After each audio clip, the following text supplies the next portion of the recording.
book of Numbers is the story of Israel in the wilderness. Why were they there? Well, the answer is they started out there because Numbers tells the story of starting out from Mount Sinai after the Israelites had completed the process of receiving the law, had built all the things they needed to worship God, had been organized as a people. They were ready to enter the promised land. And indeed, in Numbers chapter 1, we see them leaving Mount Sinai, organized and counted according to military units, that is, men who draw the sword for battle. But you know, right at the end of the book, there's another census in Numbers 26.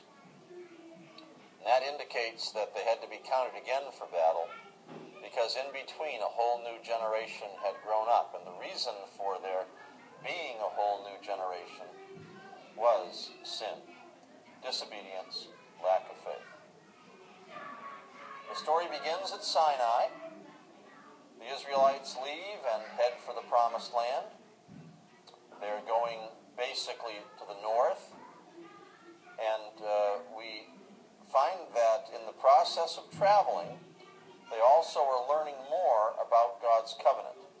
That's an important thing to appreciate about the book of Numbers. It's a book in which there's an admixture of historical activity, travels and events and even battles and so on, and reception of law.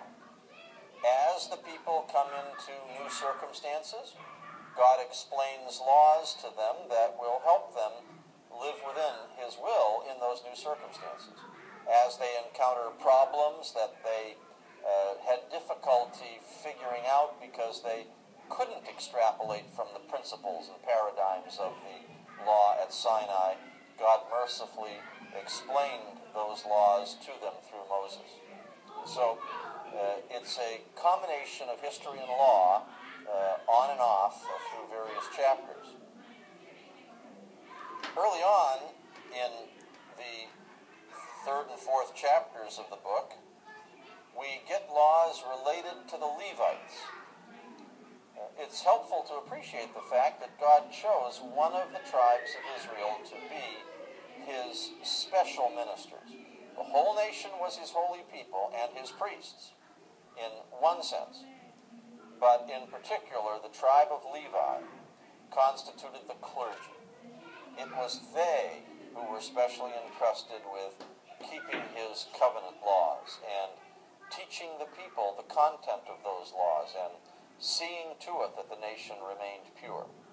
And of course, from the tribe of Levi came the priests, in particular, all those descended from Aaron constituted the priest.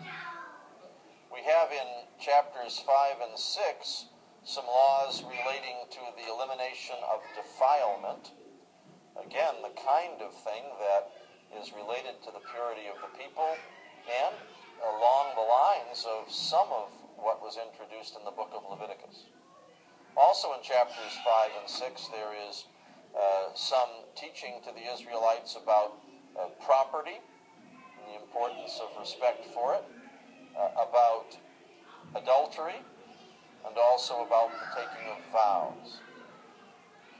Vows are not something that the New Testament spends much time on, but in the Old Testament, especially for certain categories of people, vows were very important. They represented a commitment to serving God in a particular way. And so regulations for how vows could be taken properly are provided in those early chapters. With chapters 7 to 9, there are quite a number of laws and events that relate to worship at the tabernacle. The tabernacle had just been built as the Israelites were at Mount Sinai, and now it was their responsibility to learn to use it. For the priests to learn how to take it down and put it back up again day after day as they traveled in the wilderness so that it could be used properly for worship. The tabernacle was a portable tent shrine, and it represented God's presence in the midst of the people, especially as the ark that held the Ten Commandments was in the midst of the tabernacle.